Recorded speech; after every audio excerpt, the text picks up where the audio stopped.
Company, and tonight we're going to show you our interpretation of "'Twas the Night Before Christmas."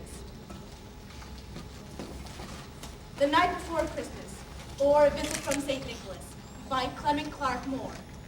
'Twas the night before Christmas, and all through the house, not a creature was stirring, not even a mouse. Not even a mouse.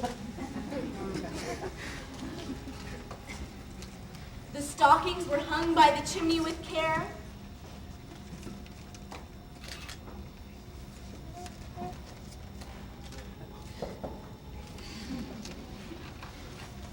In hopes that St. Nicholas soon would be there.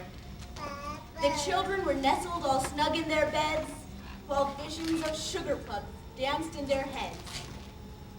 And Mama in her kerchief and I in my cap had just settled down for a long winter's nap. When out on the lawn there arose such a clatter, I sprang from my bed to see what was the matter. Away to the window I flew like a flash, tore open the shutters, and threw up the sash. And threw up the sash.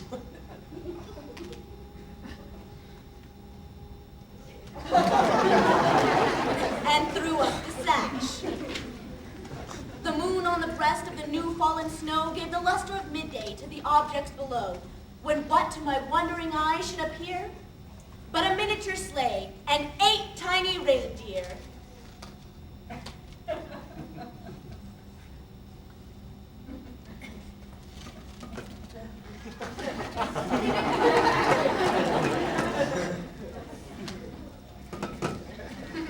With the little old driver so lively and quick, I knew in a moment it must be Saint Nick.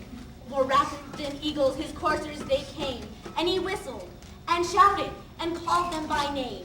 Now Dasher, now Dancer, now Prancer, and Vixen, on Comet, on Cupid, on Donner and Blitzen, to the top of the porch, to the top of the wall. Now dash away all. As dry leaves that before the wild hurricane fly, when they meet with an obstacle, mount to the sky. So up to the housetop the coursers they flew, with the sleigh full of toys and St. Nicholas too.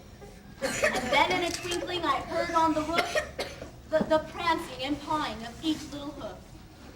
As I drew in my head and was turning around, down the chimney St. Nicholas came with a bound. He was dressed all in fur from his head to his foot, and his clothes were all tarnished with ashes and soot.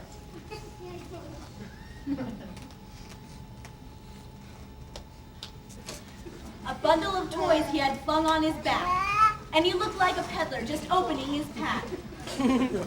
His eyes, how they twinkled, his dimples, how merry. His cheeks were like roses, his nose like a cherry.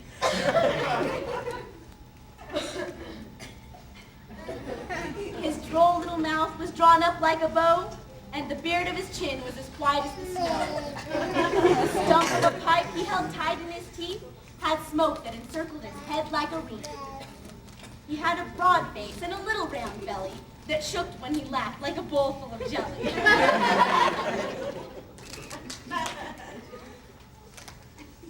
He was chubby and plump, a right jolly old elf, and I laughed when I saw him, in spite of myself. A wink of his eye and a twist of his head soon gave me to know I had nothing to dread. He spoke not a word, but went straight to his work, and filled all the stockings.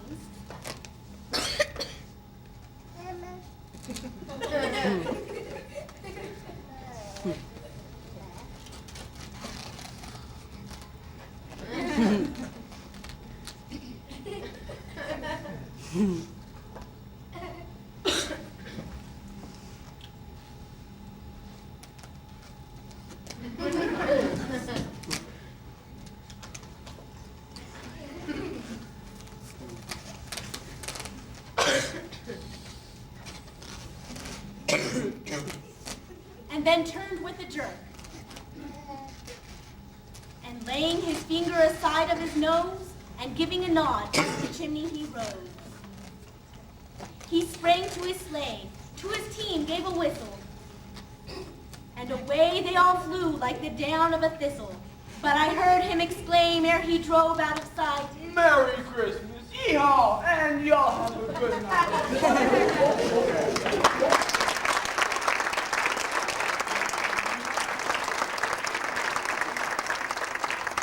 I'm going to have a little introduction time.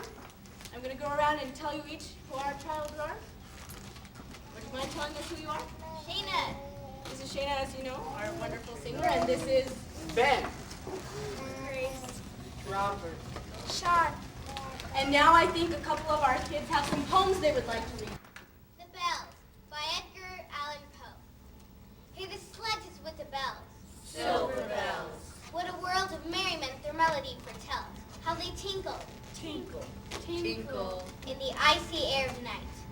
All the stars that oversprinkle all the heavens seem to twinkle with a crystalline delight, keeping time in the sort of runic rhyme to the tintinnabulation that so musically wells from the bells. Bells. Bells.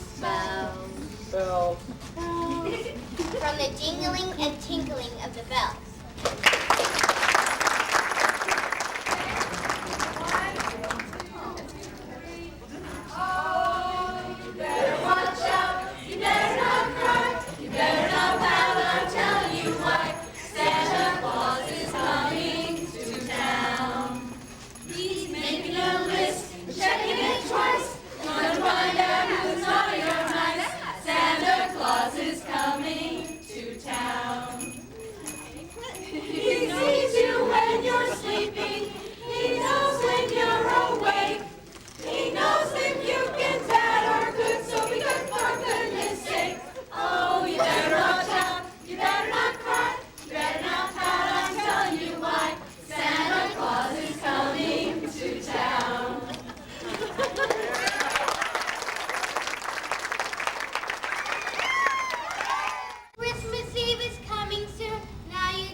You'll bring to me, tell me if you can. When the clock is striking 12, when I'm fast asleep, down the chimney broad and black, with your pipe you'll creep. All the stockings you will find hanging in a row. Mine will be the smallest one, you'll be sure to know. Johnny wants a pair of